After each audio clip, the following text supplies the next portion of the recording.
Chad Hinson, VP of Levi's Global Brand Creative Team. Welcome to the show. Thank you. Awesome to be here. Chad, we've met before and worked together, but it is rarer than unicorns that you talk publicly about yourself or your work. I'm thrilled that you said yes to this. I cannot wait to get cracking. So to kick things off, I'm going to explain how the show works. Perfect. In my hand, I have a deck of 50 cards. Each card contains one question designed to reveal how you've navigated your creative experience so far, and in turn, share insights that our listeners can take into their own creative lives. This show is absolutely about passing it on. So I'm going to ask you to select 10 of these cards. Neither of us will know what they are until I've turned them over. But first I need to shuffle the deck, and whilst I do this, allow me to introduce you to our listeners. You ready? Yeah, sounds great. Amazing. Chad, you are the VP of the Levi's Global Brand Creative Team, one of the key creative caretakers of an iconic brand that is over 160 years old. From the big ideas through to the tiniest of details, I don't believe it would be an exaggeration to say that there isn't a single aspect of how any of us anywhere in the world experience the brand that hasn't been shaped by you or your team in some way. From creating global marketing campaigns to developing unique experiences, you're the one leading the charge on how Levi's tells its story. You're based in San Francisco, but you grew up in Grapevine, a small town in northern Texas where you volunteered at your mother's interior design business, and at age 10, you started making mood and materials boards for her to take to client appointments. Yeah. I knew right before lunch when the principal would come into the office and ask for me if I wasn't in trouble, which I usually wasn't.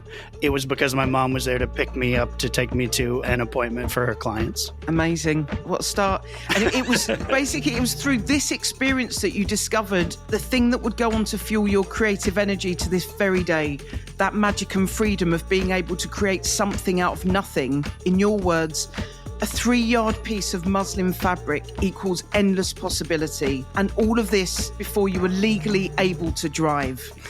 You did briefly consider a career in architecture, but too much maths and the 8 years of study was not your jam. Instead, you opted for a degree in fashion design at the University of Texas at Austin before running into a small yet significant pickle. You love fashion, but hated sewing. Oh, and I was so bad at it. What brings me on to another detail, which you must have redeemed yourself, because is it right that you made your wife's wedding dress? I did, yeah. Somewhat out of necessity because we were super poor.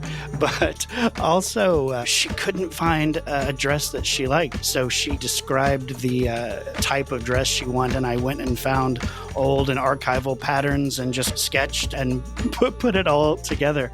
It was also added a lot of stress to the wedding buildup, as you can imagine, because about a week prior, it was still in muslin, so it was intense. Down to the wire, and that is love personified. Yeah, it was amazing. It's a wonderful story, but it also is very indicative of my process, to be honest. Well, arguably, it was at this pivotal point that you brought together your love of culture, music, architecture, and art, and channeled it into the beginning of a career that has seen you working with some of the top global retailers in a variety of capacities, ranging from creative direction, 3D installation, marketing, store design, styling, right through to art curation, music development, and so much more. And when I say love of culture, I'm not doing it justice. Obsessive might be more appropriate. Dear listener, check out these stats. Chad has more than 8,000 records in his vinyl collection, 300 pairs of sneakers. Do you have a favorite brand? Adidas. Yeah, that's my obsession. And you've also got 100 pairs of 501s in your wardrobe. At least. Wow. Okay. So one more, if I may say, slightly inexplicable detail. You're also an avid soccer fan who follows both Newcastle United FC and Glasgow Celtic. That is correct. You've collaborated with the likes of Jim Goldberg, Jeanette Beckman, Say Adams, and Babito Garcia, to name a few. That is a 360 rock and roll resume, and I've got a feeling we're going to have an excellent time. Welcome to the Creative Blood Experience. Thank you so much for having me. I'm super excited to be here with everyone. Well, I have a question for you to kick things off. Not one of the questions, but I'd love to know more about the young Chad because he sounds really fun. Because the old one isn't. Is that what you're saying? No, not at all. It's more just like you were exposed to so much at such a young age. Your mind must have been absolutely buzzing. Right. What was that like? Yeah, it was interesting. My folks owned their own residential lighting and decorating business, carpet and vinyl and light fixtures, the whole thing. And so, from a very early age, I spent time at their store. My dad ran the business portion of it, a very critical, analytical thinker. And my mom ran the creative side of it, so all the design bits. So the exposure to both sides has really informed me as a creative for sure. But, just like we were talking about the night before my mom going to a client, having a black gator board and all these samples and just starting to pull them together and seeing how mixed fabrications and elements, how they could come together, how color looked, and just taking in the whole ecosystem of what the design intent was about. I was doing that at 10 years old. So I think that exposure to such a wide variety of people, from the client themselves to a general contractor, was very influential for sure, and is something that's still very important to what I do today. Absolutely incredible. I also share that my dad had his own business. He had an estate agency in East London, actually, Dalston of all places, back in the day. And it really also informed my approach and my understanding and also sensitivity potentially to the ecosystem of dreaming something, making it happen, and all of the roller coaster that happens in the in-between. So that exposure is a gift. It's little heads up that, there's sort of bumps along the way. I think it's just really sort of fascinating. Especially when you're working with clients, right? Who are, especially when it comes to their house, they're incredibly opinionated, incredibly passionate. There's an amazing dialogue that happens of you and maybe not me as a 10-year-old, but definitely me later, being able to articulate a vision and being able to have those conversations really early on absolutely prepares you for doing this for a living, as you grow up. Absolutely. Well, I've got the cards in front of me. Before you pick, I should let you know that in the deck, there's a dealer's choice card, which means I get to ask you a question specific to you. And there are 2 wild cards. They're slightly punchier questions. How do you want to do this? Just flip through and I'll tell you to stop. Stop. Okay. Yep. 1. Stop. Okay. Stop. 4. Yep. Good. Yep. Yeah, that's good. 9. Stop. 10. Stop. Perfect. You're done. I'm done. You picked some good ones. Bang on. Nice. Be gentle. I will. Don't you worry. I won't go in for a banger from the beginning, or will I? Okay. Actually, I'm going to. You know why? No. Because I know you can handle it. All right. Question number 1. Yep. If you could whisper a piece of advice to your younger self, what would you say? You don't have to actually whisper for the drama. I won't whisper. Let's see. Probably to self-advocate, I think, as a creative. So much of the process is selling in the idea, right? Selling in a great idea. And I think that the key is to make sure that you can articulately communicate a vision. So I think it's to have conviction to go out there and sell your idea with confidence and believe in yourself. That's massive. Can I ask you to elaborate on what happens in a scenario where you don't advocate for yourself? I think you run the risk of putting out subpar work if you're not careful. I think the goal, especially in a commercial aspect of where my career has been, there's always collaboration. There's always back and forth with whoever it is that's briefing you on the project. But I think the key is if you can't sell the idea, if you can't really be able to present in a confident way what you're all about, what this idea or concept is all about, you run the risk of not being able to execute against that vision. And I think when that idea gets too watered down or muddled or even lost in the mix, you're not putting out the best content or the best creative you can. I agree. 1,000,000%. We've all been in scenarios where someone has not been able to necessarily articulate themselves. You feel like something could have happened if they had have been able to, potentially. It's just that moment was almost lost, because you only get a moment, don't you? You don't get a second shot. If they're not convinced that you have the vision, you run the risk of them losing trust or faith in you being able to execute. That's clearly the biggest thing you want to avoid. You want people on board from the jump and just as excited as you are about what you're going to create. Yep, perfect. So, question number 2, what is the one lesson that you keep having to learn on repeat?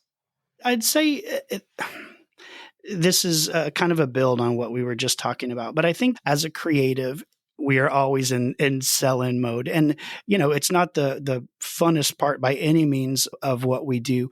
But what you might take for granted, especially working really closely with people, and I'm lucky enough, I work with a wonderful team and cross-functional teams where you build this kind of familial thing, that happens. And sometimes you take for granted, oh, they get it. They know what I'm talking about or whatever. And you forget to reestablish that vision, that notion, that big idea. The other thing I would say is it is never personal. Bad feedback, good feedback, constructive feedback. It's not personal. It stings, right? As a creative, you're pouring everything you have, mental, physical, spiritual, in a lot of cases. You're pouring everything you have into these projects, and the feedback sometimes is tough to hear. I think if you just keep reminding yourself the spirit of the feedback is always in the right space. And it's not personal. It's not an attack on you. Hopefully it's in that spirit of collaboration and making an idea better, because an idea can always get better.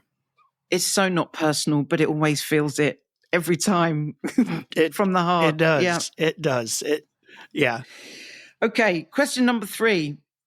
What are some strategies that you use for staying inspired and nurturing your creativity?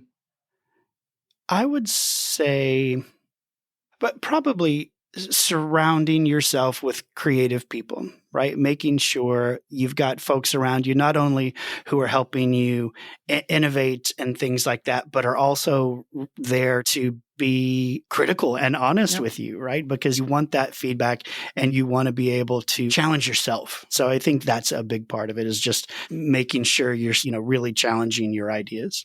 Also, just elaborating on that slightly about surrounding yourself with people. I also think it's really important around taste level. If you're sort of aspiring for sort of a vision or an idea, and it's not everything for everyone. So it's how do you curate the teams or environment and help sort of keep that moving and keep that momentum? Because we not only need to feed others, but we also need to be fed ourselves. Right.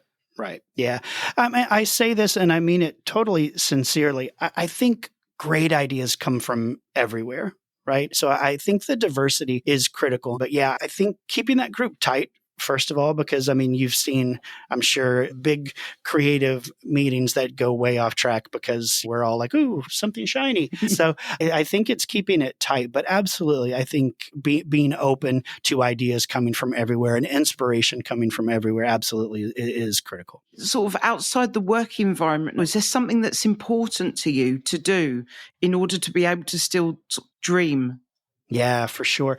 You know this about me. I am inspired by so many things, music being probably one of the biggest things, and just architecture and art in general. And I think it's how you channel all that inspiration, because it can be very haphazard as well where the ideas come from. But it's also why I'll show you this journal that I have with me that I keep with me anytime, anywhere. If you were to bump into me on the street, I'd have this thing with me. I try to document things that get me excited. But I love this idea of style too, not necessarily fashion, right? So I think this notion of how people curate themselves is wonderful. And I love what's happening with Gen Z right now. But also I live in the Haight-Ashbury district of San Francisco. So you will see self-curation in every type of scenario, which again, I love. It makes perfect sense. What people not only look like, but also what they're giving off. That's also hugely inspiring on a very human-centric level. Yeah. We were just talking about being able to sell this creative ideas, the confidence you have in the idea.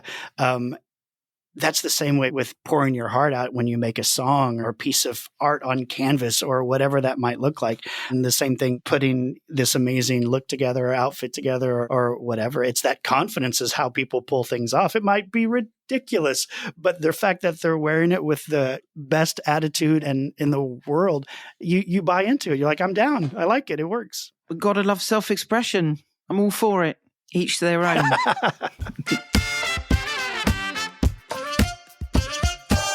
Okay, get ready for this one. I'm ready.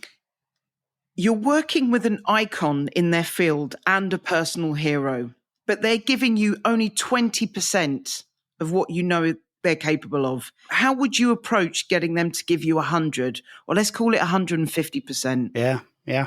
That's a great question. I'm lucky enough that I've never been in that scenario, and I tell you that with all honesty. But in that situation, I think it's all about communication, right? Yep. At the end of the day, you've decided to work with this person for a reason, whether they are your idol or not, it doesn't matter, but you're working with somebody for a reason. For me, it's typically because there's some shared values in what we're doing together, or there's this authentic storytelling, so I think it's really helping that person understand why you're here to begin with. Right. And again, it's about sharing a vision. But I think if you can get that person to realize this is in everybody's interest, that this is the best thing that we can do together, it's also kind of all right.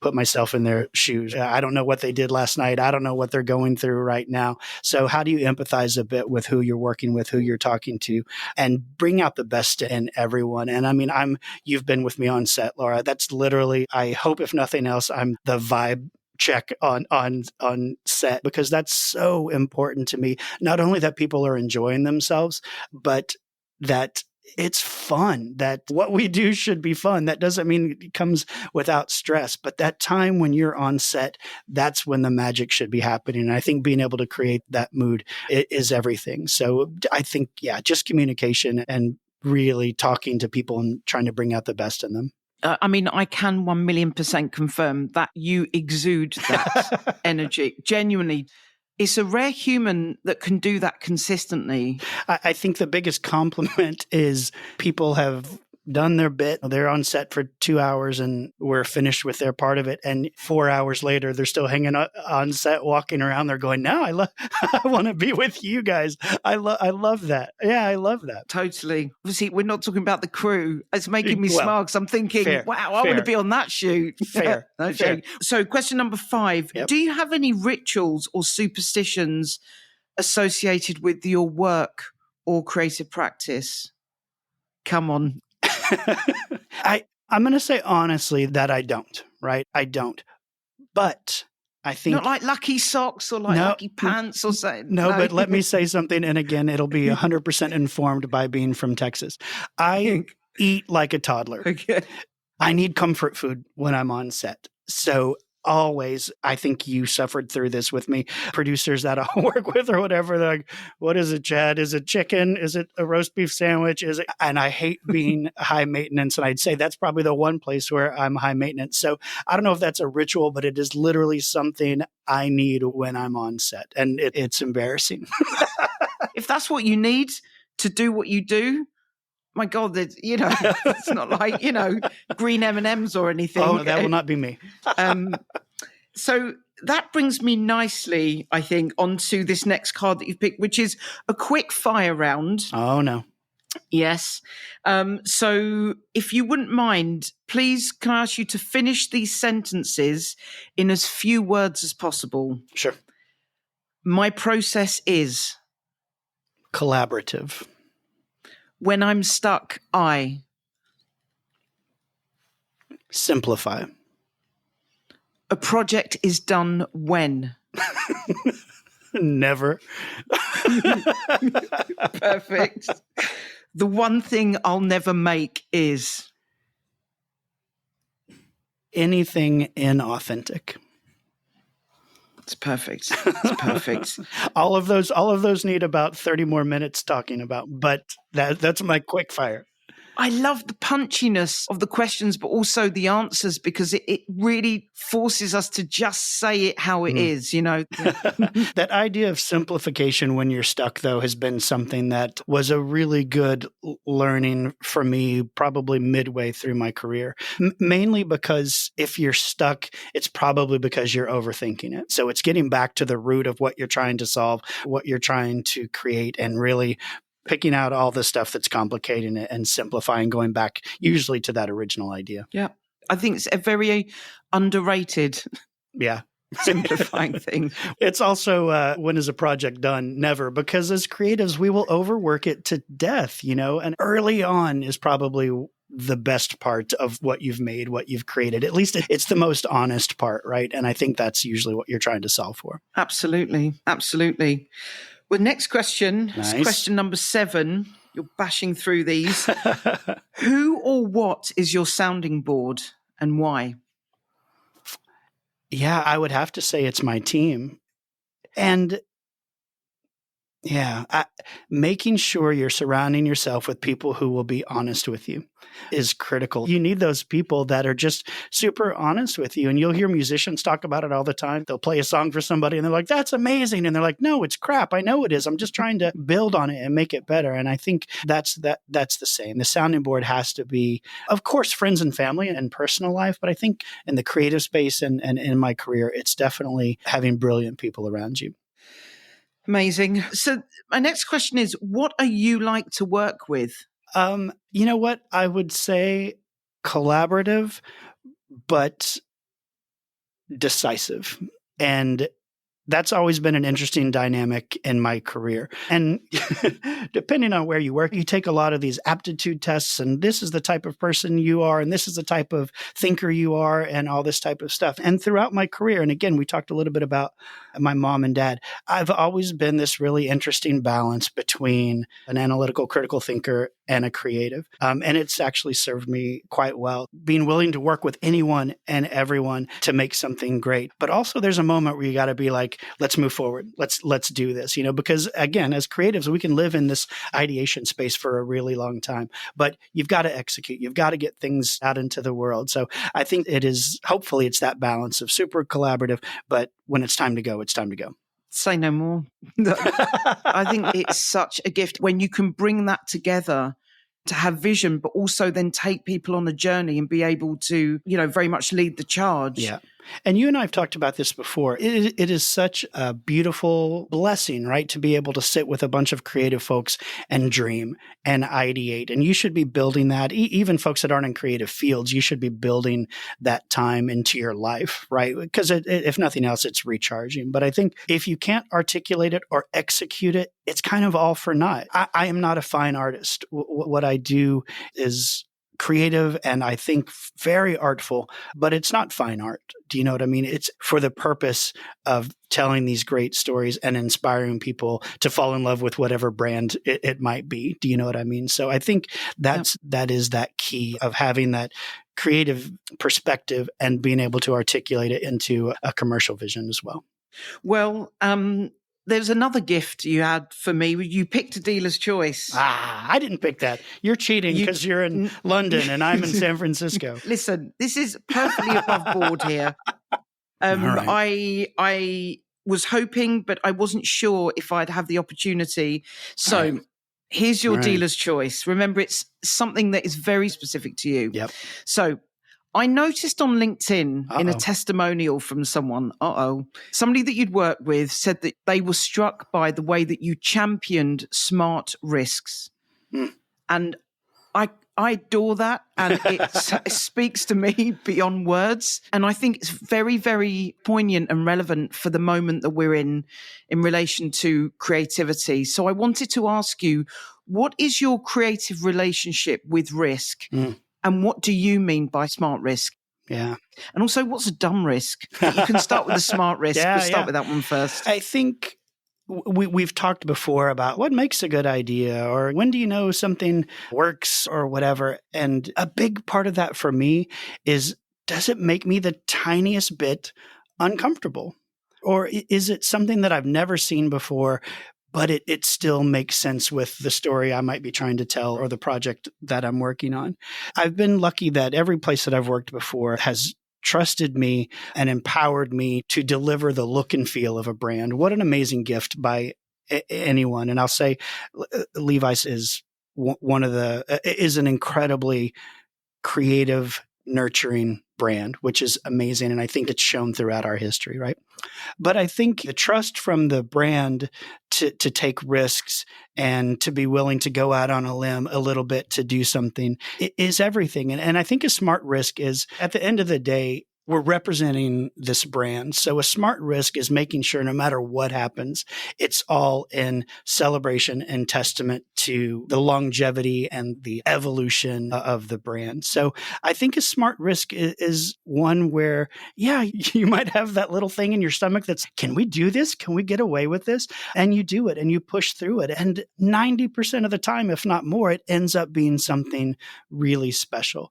And so I think that's smart risk. I'll say risk within parameters, and maybe that sounds super corny, but I think it's risk where you're very clear with the lines, with the lines you need to stay in. It's also educated, isn't it? 100%. 100%. It's with everything in consideration. Yeah, absolutely. I think dumb risk is one that you don't necessarily believe in, but you're like, yeah, let's give it a try, like almost as an afterthought. I think that's dumb risk, or one where it actually might put yourself or the company or something in a negative light. Nothing is worth that. Do you know what I mean? At the end of the day, personally and commercially, your reputation is all you've got. You know what I mean? And protecting that with everything you have, I think is smart. Yeah, it's your duty. Absolutely. What's an example of a risk that you've taken at Levi's, a smart risk?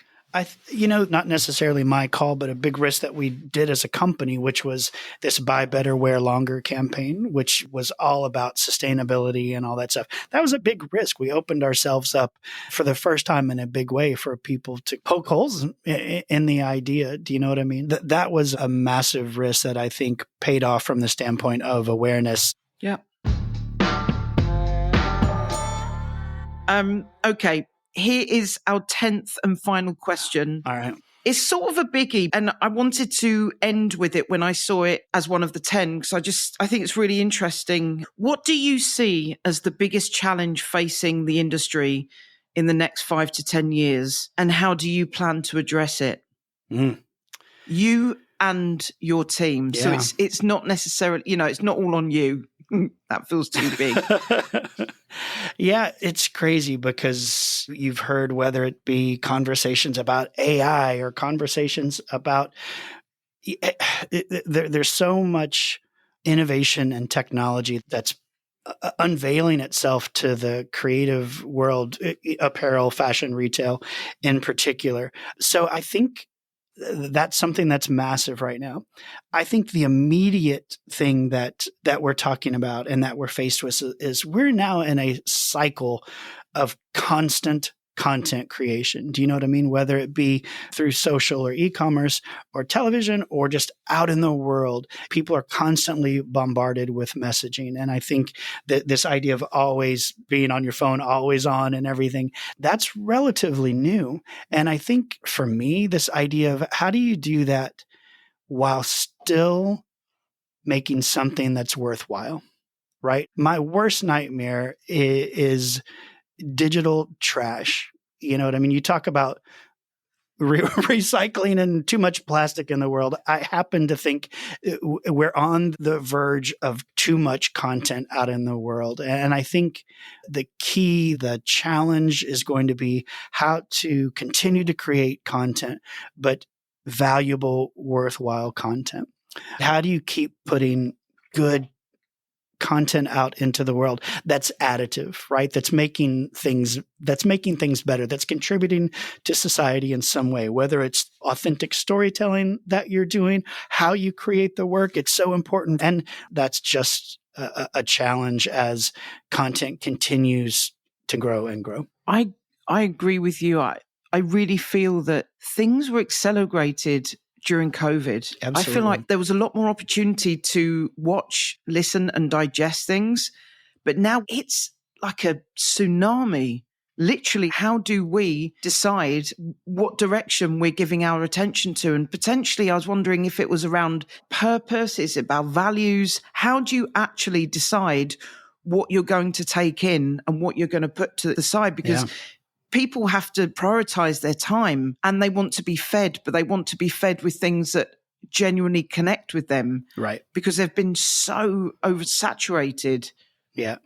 There's this amazing research that we were looking at not too long ago that was talking about what type of content people like, right? Physically, like push the heart button, right? Like versus what people actually share. Yeah. And there's two things that people like everything, right? You're just conditioned to push and move on. There's this amazing kind of phenomena of what people are forwarding are either funny, right? Just things that make you smile and laugh, to your point of values or just making you feel better, or things that are really emotional. And I kind of love that. That says a lot about what's happening in the world, right? Is yeah. Oh, wait a minute. I need to share this.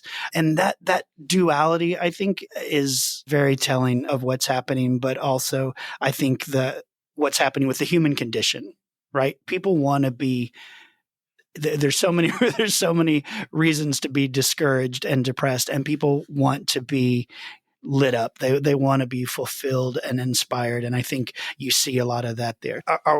From a brand standpoint, are suddenly every story going to be rainbows and unicorns? Absolutely not. But I think there's a responsibility to make sure, like I was saying, what you are putting out into the world is positive and additive versus just stuff for the sake of putting out work. I'm wondering, as you say that, what for you has been a project that feels particularly, quote unquote, worthwhile to you, looking back over the years? When we did our 501 campaign a couple seasons ago, not the 150th anniversary, we curated the cast based on the actual relationships that they had with the product. And we always talk about the product, and we'll street cast and people look great and all that stuff. But we cast these folks because of these stories that they had. And a lot of it was generational, passed down from grandpa to dad to me or whatever. But there were some that were just about, I'll tear up. We had someone who was a trans member of the cast who said that the gene that his dad passed on to him helped him define his masculinity and who he was as a person. And that was powerful. We had people who talked about how their families came back and forth from Mexico to the US and using the product as currency because it had such a connection not only to them, but to the places where they lived. I mean, just this kind of stories that were transcendent of just a gene. You know what I mean? We talk a lot about the cultural relevance that this brand has. And you started off the show, Lara, by saying over 160 years. And we talk about this blank canvas for self-expression. It's truly those types of stories where you get all excited for other reasons as to why you work where you do, So I think those stories and those people have been career highlights. Chad, I'm not sure how to say this without sounding like a complete meatball, but I cannot thank you enough for just being so generous. There's so much that goes on behind the scenes, behind closed doors. And to hear those questions answered from your perspective is a gift and a half. And really, I can't thank you enough. And I typically would end the show by saying, is there anything that you want to plug? But I wondered if your case, it would be more appropriate to ask you if there's anything that you wanted to share with the audience to sort of close it off. I mean, I think, first, thank you so much for having me. This is a blast. I love talking to you. And pleasure. It's special. And it is rare that I talk about myself, but thank you for a safe platform to do it. I think, from the creative standpoint, I do have this list of things that are reminders to me always. And I have this thing up. I'm not going to show it to you, but I just wanted to say, this is the list of things that I follow that are incredible to me and their life lessons or whatever. And it's never been in any particular order because I keep evolving it, but it is to be able to sell your idea, sell yourself at the end of the day, to tell authentic stories. Authentic is a word that is painfully overused. But I think when you're championing people, it's important to do that, to capture their authentic selves. The team always has to be first. This is one of the reasons why I'm not on a talking circuit or whatever, because my team is the only reason I've been successful. Collaborate and communicate. I think both of those things are so critical. Don't take it personal. We talked about that. Be inspired by feedback. Be inspired by, I'll say criticism, but just be inspired to be better when you get that type of communication. Be true to yourself. Always self-advocate. And the last thing is surround yourself with inspiring people and things. I can't say that enough. Surround yourself with people that make you feel good and that challenge you. And like I said, so lucky to be at a company that does that, to have a team that does that. And one is to always have good music on set. But anyway, that's one for a different time.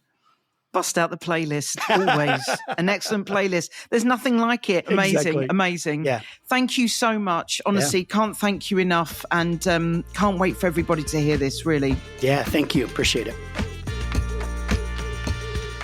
If you enjoyed this episode, make sure you don't miss a single drop of the Creative Blood experience by subscribing and following the show wherever you listen to your podcasts. And share it with a fellow creative. Let's get these conversations out there and into the ears of those who need to hear them. This show was created in partnership with the brilliant humans here at Creative Blood and Scenery Studios. Thanks for listening.